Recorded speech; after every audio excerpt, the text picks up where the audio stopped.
When I was 19, it was one of those quiet summer nights that felt like it could go anywhere. My friend Sean showed up at my place, casually holding a Coke bottle, while I was sitting there eating Wendy's in my basement. Out of nowhere, he looks at me and says, "Let's go check out that old cemetery across town." It was random, completely random, but we had nothing to do. No school, no responsibilities, just that restless energy. So I said yes. That decision still doesn't sit right with me. The cemetery was exactly how you'd imagine a forgotten place.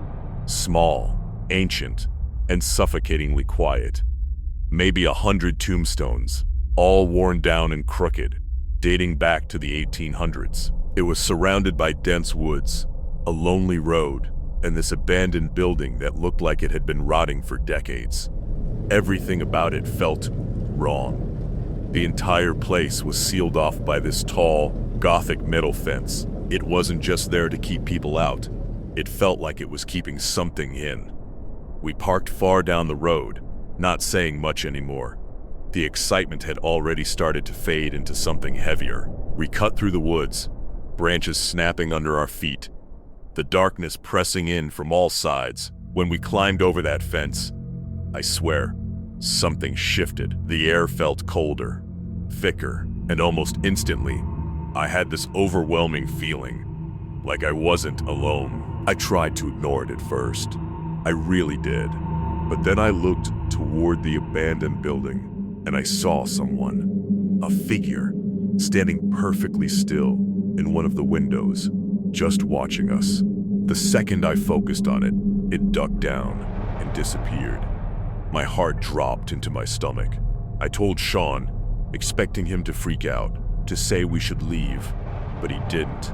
He just stared at the building and said, "I'm gonna check it out." And just like that, he walked off, left me alone. I stayed behind, surrounded by those graves. The silence became unbearable. Every tiny sound, leaves shifting, distant creaks, felt amplified. I couldn't shake it anymore. That feeling that I was being watched from somewhere I couldn't see. And then, out of nowhere, a man appeared. I don't know where he came from. 1 second, nothing. The next, he was just there.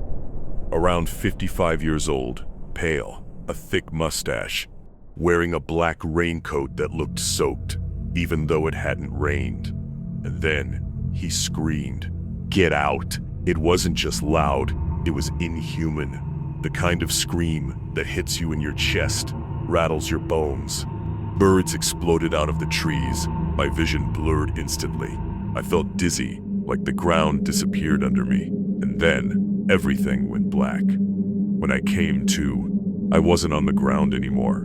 I was being dragged through the woods, my body scraping against the dirt, branches hitting my face.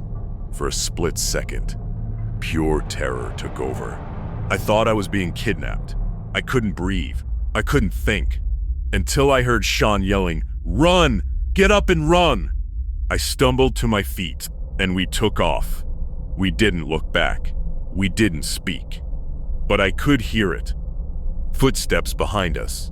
Not running. Walking. Slow, steady, following. We reached the car, jumped in, and Sean slammed the gas, without even closing his door properly. The tires screeched as we sped off. Neither of us said anything for a few seconds. Just heavy breathing. Pure adrenaline. Then, Sean finally spoke. His voice was shaking. He said, when he got inside the building, it wasn't empty. There was something painted on the floor. A massive sigil. A Baphomet symbol.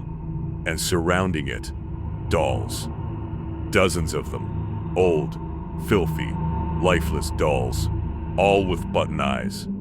Just sitting there, facing the symbol, like they were watching it. He said, the second he heard that scream, he ran out. And when he found me, I was unconscious on the ground. The man was already coming toward me. Not running, not yelling anymore. Just walking, slowly, like he knew I wasn't going anywhere. Sean didn't think. He grabbed me, dragged me, and somehow managed to throw me over that metal fence just to get me out faster. I've only fainted once in my entire life. That night. That exact moment. And I still don't know why. But one thing I do know, that man didn't want us there. And whatever was inside that building didn't either.